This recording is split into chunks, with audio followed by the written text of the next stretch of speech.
Hello everyone, today in this video we will discuss how to show notification on lock screen on Samsung Galaxy A57. Let's start the video. First of all, go to app library. Here click on settings app. Now in settings, scroll down and click on notifications. After click on notifications, click on lock screen. After click on lock screen, if you want to show notification, so here showing you show content button, so click on show content.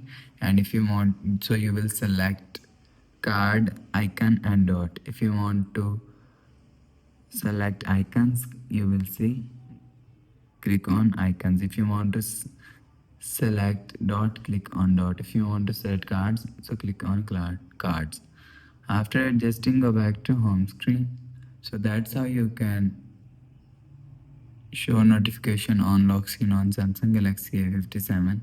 If you like the video, please subscribe. Thanks for watching.